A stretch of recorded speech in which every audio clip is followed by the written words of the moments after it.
This video is on NMR spectroscopy.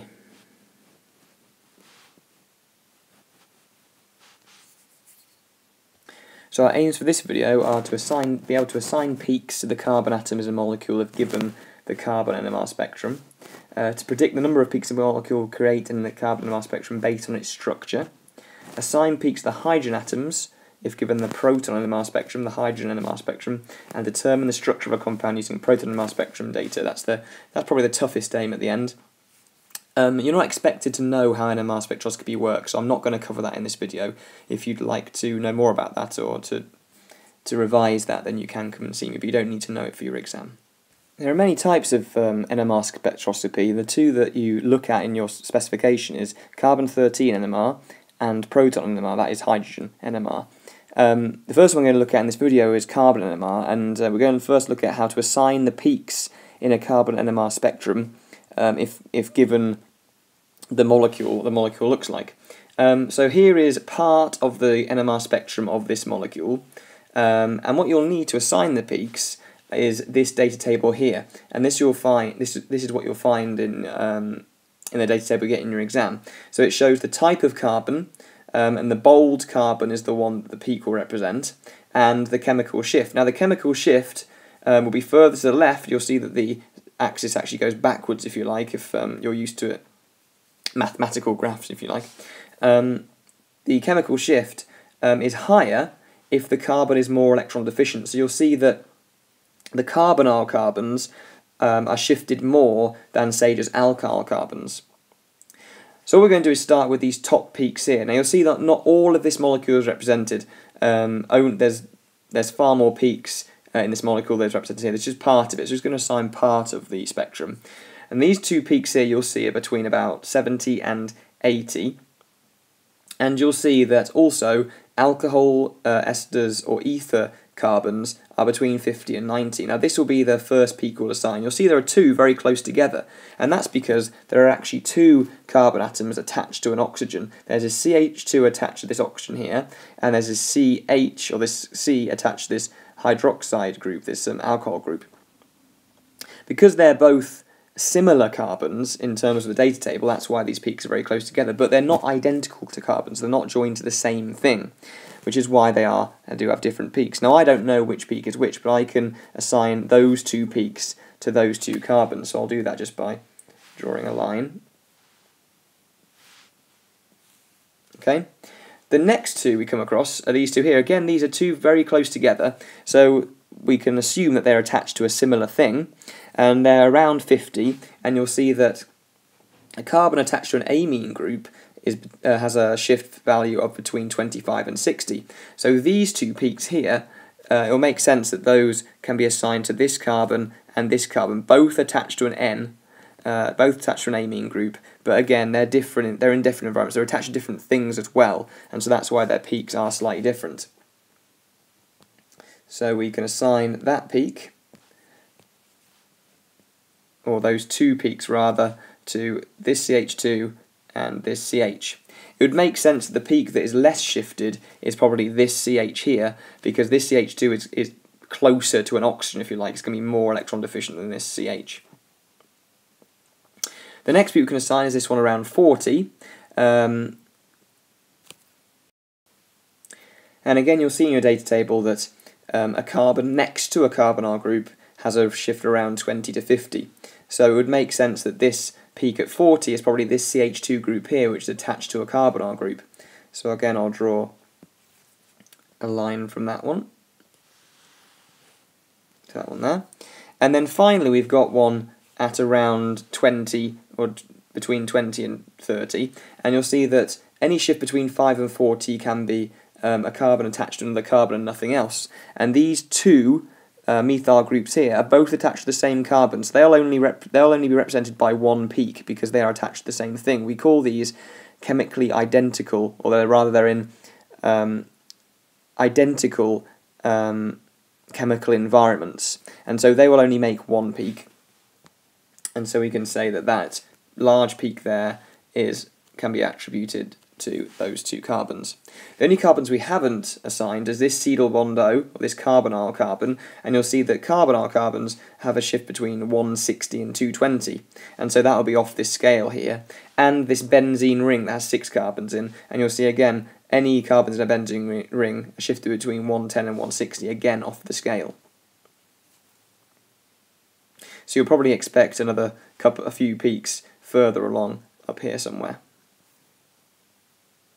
In the previous slide I touched upon carbons being in chemically identical environments, and if two carbons are in chemically identical environments, you will only get one peak for them. So what I'm going to do is just show you a few molecules and try and show you how to spot carbons are in chemical identical environments. So let's start with just benzene, a benzene ring.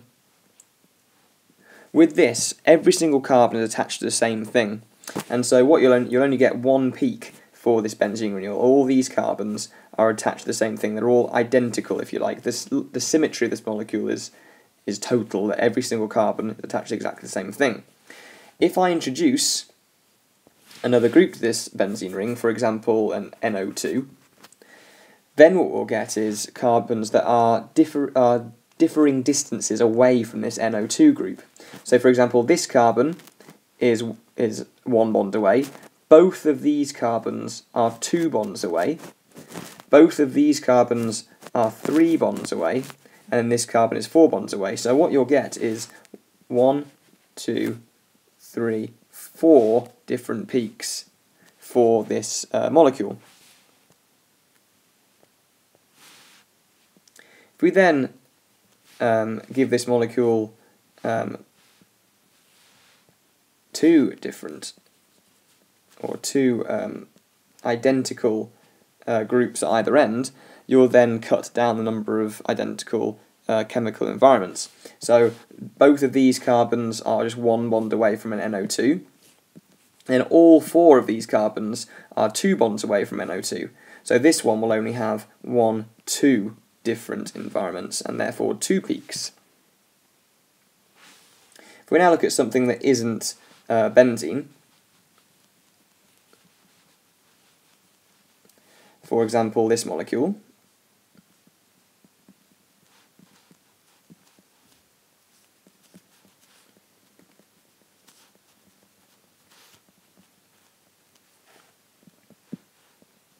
sorry it's taking me a while to draw, this one has 1, 2, 3 environments, and then these 3 methyl groups are all attached to the same carbon atom.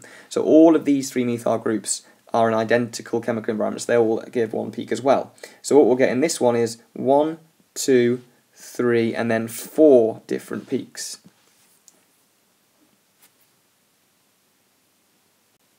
Where those peaks will be depends on how electron deficient the carbons are. So this carbonyl carbon will be the furthest peak to the left, probably followed by this carbon. But if you can work out how many peaks the molecule should give you in a carbon spectrum, then that can give you a lot of information about the structure of the molecule. So if we move on to hydrogen NMR spectroscopy, you'll see from this spectrum here that it gives you, well, it looks more complicated than the carbon spectrum, and it does give you a lot more information. So you'll see, firstly, one difference is you have numbers above the peaks. Another difference is that this is only 2 peaks. It's not 1, 2, 3, 4, 5, 6 peaks here. This only represents 2 peaks. So you'll see that each peak is split into some other peaks. You also get a chemical shift value, which again, if you look at a data table in your exam, your table 2 will give you the shifts of different hydrogens based on what they're attached to. So all this information can be used to either work out the structure of a molecule, which we'll do later, or just to assign peaks. Now if I told you that this was ethanol, so that's CH3C double bond OH, you can see that there are going to be 2 distinct peaks here, one for this H here, and another one for all 3 of these H's. Again, if hydrogens are in an identical chemical environment, they're all attached to the same carbon, then they're going to produce just 1 peak for each of them. 1 peak for all of them, sorry. Another thing that will happen is that if there's a hydrogen on the carbon next to the carbon that these hydrogens are attached to, for example in ethanol there's a hydrogen on this carbon attached to these ones, then that is going to affect the peak that these hydrogens create, because it's going to interact with these hydrogens. And what happens is it splits the peak that these hydrogens create into n+1 peaks, where n is the number of hydrogens on the adjacent carbon. So this carbon has 3 hydrogens on, so that will split the peak for this hydrogen to n+1 peaks, i.e. 4 peaks. This carbon has 1 hydrogen on, so that will split the peak for these hydrogens into n+1 peaks, i.e. 2 peaks. The other thing you get is an integration value. That's these numbers here, 3 and 1, and what that tells you is how many hydrogens that peak accounts for. So this peak accounts for 3 hydrogens in the structure, and this peak accounts for 1 hydrogen in the structure, if there are 4 hydrogens overall. If there are more than 4 hydrogens, it will always be a multiple of the ratio added together. So here it's 1 to 3.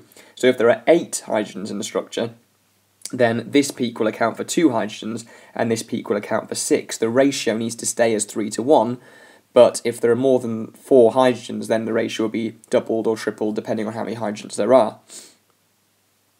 So this should be very easy to assign, well, it's going to be very easy to assign because the integration ratio tells you this 3 is this here, and this 1 is this one here, but I want to go a little bit further than that and just show you the chemical shifts and the splitting.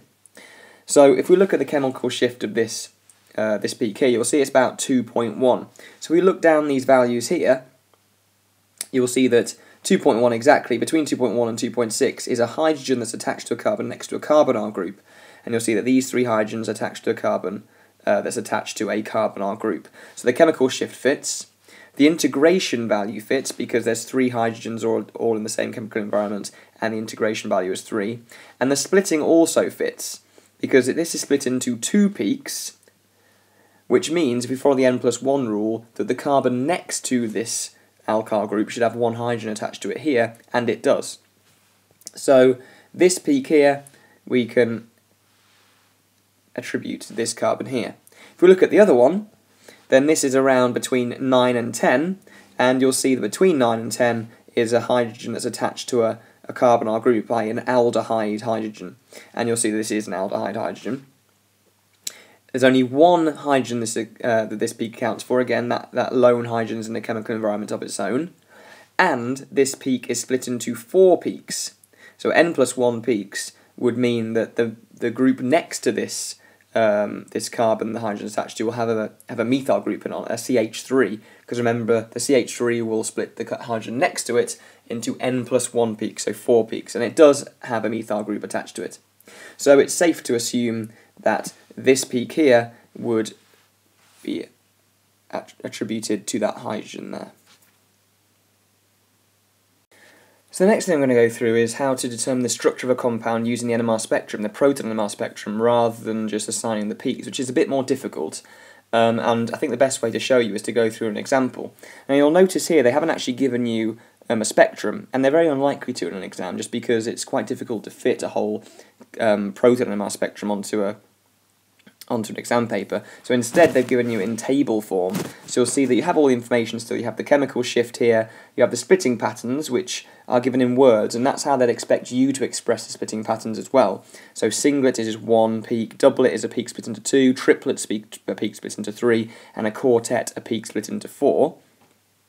And they've also given the integration value. I've also put the data table that you'd need here, because you can't really work these out without a data table. You need to make sure that you look at that. The first step before you start deciphering the structure is to make sure the integration values, or the integration ratio, all add up to the number of hydrogens in the molecule that you're trying to work out. You'll see there are 14 hydrogens in this molecule, and that these numbers will add to 14. So you can you can gain from that that these peaks all are represented by this number of hydrogens, or rather the hydrogen is represented by 1 peak. In addition to that, a question generally will not, I've never seen a question which will just ask you to use this to work out the structure. They'll always break it down for you first. So the first thing they ask you is what the singlet peak at the chemical shift of 0.89 represents. And if you look at your table, you'll see that 0.89 is either an OH peak or it is a CH3 peak. Now you'll see that the singlet peak at 0.89 is represents 9 hydrogens, and so it would make sense that that is 3 CH3 groups that are all in the same chemical environment and attached to a carbon with no other hydrogens on it because it's a singlet. So we can say that that singlet peak at 0.89 are 3 CH3 groups. Then it asks you what the two peaks at chemical shift of 3.47 and 1.12 are. So at 3.47 you've got a quartet, and at 1.12 you've got a doublet. The integration value of the 1.12 of doublet is 3, and the integration value of the one at 3.7 is 1. So you can take from that, this is probably going to be a CH3 group, the doublet, and the integration value of 1 will tell you that it's just an H attached to a carbon but nothing else. So you'll see from the data table that 3.47 lies in this range here, 3.1 to 3.9. So it's going to be a hydrogen attached to a carbon which is attached to just an oxygen. And then the doublet at 1.12, you'll see that 1.12 falls between 0.7 and 1.2. So that's going to be a CH3 group attached to another alkyl group. So from that you can assume this is going to be this sort of structure.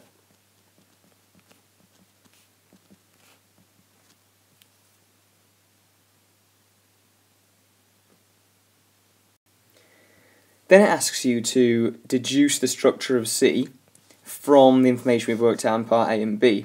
Now we still haven't assigned one of our peaks here. It's the 1.63, which is a singlet at 1, with 1 hydrogen.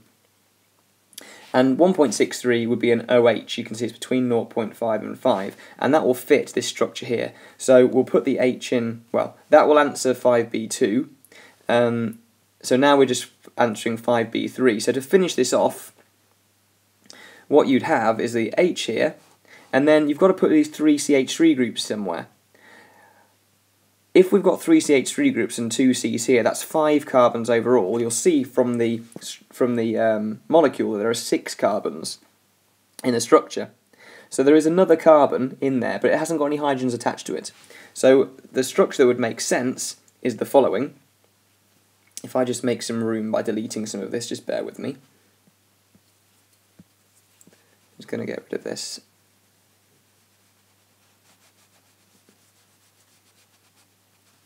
So what would make sense is the following structure. So you'd have an H here. Ooh.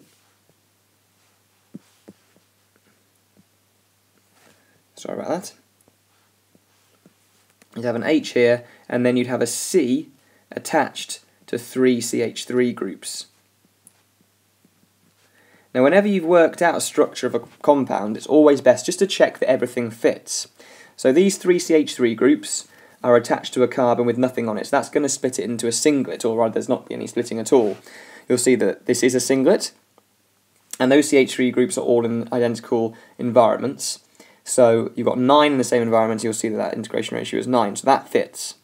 You've got an OH group, so that H is attached to something which is attached to no H's, and so that will give you a singlet. So an OH group always gives you a singlet peak.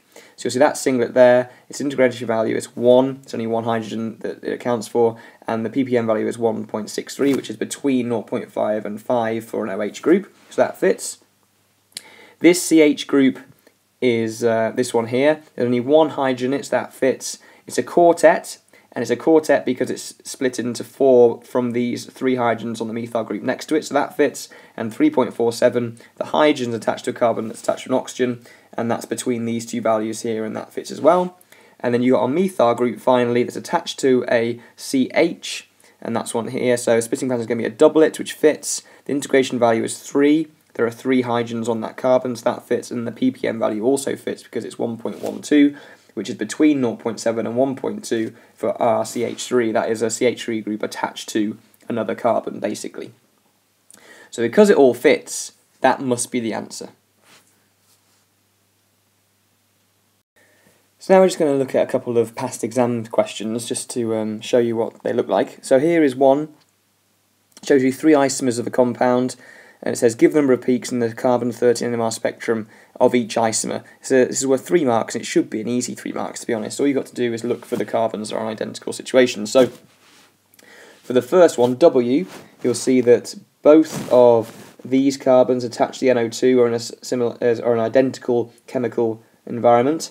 Then the next 2 carbons along are as well, because they're both 2 bonds away from an NO2 group, and the last 2 carbons here are both 3 bonds away from an NO2 group. So this one has 1, 2, 3 carbons that are in different chemical situations. So 1, 2, 3. So W will have 3 peaks in its carbon NMR spectrum. This one here, X, you'll see that you've got a carbon attached to the NO2 group, so both of those are in the same position or same chemical environment. You've got a carbon in the middle here, which is 2 bonds away from an NO2 group. Now you could argue these are 2 bonds away as well, but these are also attached to a carbon. So these 2 groups here are in another chemical environment. And then finally this one here is 1, 2, 3 bonds away from NO2. So this one here will have 1, 2, 3, 4 different peaks. Finally, Y, you've got a carbon attached to the NO2 group, and then all 4 of these carbons are attached to the same thing. They are 2 bonds away from NO2 and also attached to a carbon on both sides. So this molecule will have 1 peak for those carbons and then a second peak for those carbons. So Y will have 2 peaks in its carbon NMR spectrum. So this is a bit of a monster question, but I think it's worth doing just to have a look at some of the...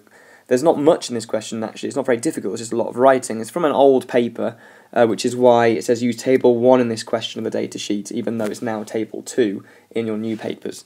But they could ask you similar questions to these, so it's worth doing. So we'll start with 6D. Isomer D is the diester shown below. There it is. Some of the protons have been labelled as A and B. It says deduce number of peaks in the proton NMR spectrum of D, and we'll do that first. So you can see that this isomer, or this molecule, sorry, is very symmetrical. You'll see that this side is exactly the same as this side. You've got CH3 and CH3 single bond O, and here you've got CH3 single bond OO. So all these 4 hydrogens are in the identical chemical situation. So they will produce 1 peak for themselves, and then these 3 hydrogens are in an identical situation to these 3 hydrogens. So that will produce another peak. So the number of peaks in the proton NMR spectrum is 2. It then says use table 1, or 2 in this case, of the data sheet to predict the ppm range, or the chemical shift range, of the peaks produced by the proton label A and B. And all you've got to do here is look at what they're attached to and then look it up in this table here. So A is a CH3 attached to a carbon R group. So if you look at our data table, we'll see that a hydrogen attached to a carbon that's attached to a carbon R group will have a shift of between 2.1 and 2.6. So A is going to be between 2.1 and 2.6. B, which is a CH2, is attached to an oxygen attached to a carbon R group. So essentially it's an ester hydrogen. And if we look down our table, we'll see that the ester hydrogen, i.e. a hydrogen attached to a carbon that's attached to an oxygen attached to a carbon R group, is between 3.7 and 4.1. That's what its shift will be. So B is between 3.7 and 4.1. Question 6e says isomer E is the dicarboxylic acid shown below. Some of the protons have been labelled. There's C and D. The proton label C and D produce a peak in the proton NMR spectrum. Name the splitting pattern of the peak due to the proton label C, and name the splitting pattern of the peak due to the proton label D. So we'll start with C. You'll see that C is on a carbon that's attached to a carbon that has 1 hydrogen on it. There's no other hydrogens on it, just 1. And so these hydrogens, or the peak created by these hydrogens, will be split into a doublet, because remember we're following the n+1 rule, where n is the number of hydrogens on the adjacent carbon. So C will be a doublet, and remember we need to use the words here, not the numbers, so we're going to be using singlet, doublet, triplet, quartet, those words for the different splitting patterns. With D, they're trying to trick you actually, because they're writing it out in a displayed way. So D hydrogen is attached to a carbon, so that's our group, and the adjacent carbons are this one, and this one. Now, the top and bottom ones can be discounted, they can be ignored, because there's no hydrogens on it, there's just oxygens. The carbon to the left of it does have a hydrogen on it, and that's the hydrogen that's going to split this hydrogen here. The way they've drawn it is quite confusing, they've tried to confuse you here, but you've just got to be aware that they're going to try and trick you in the exam. So D is also a doublet, because it's split by exactly the same hydrogen as C is, to be honest.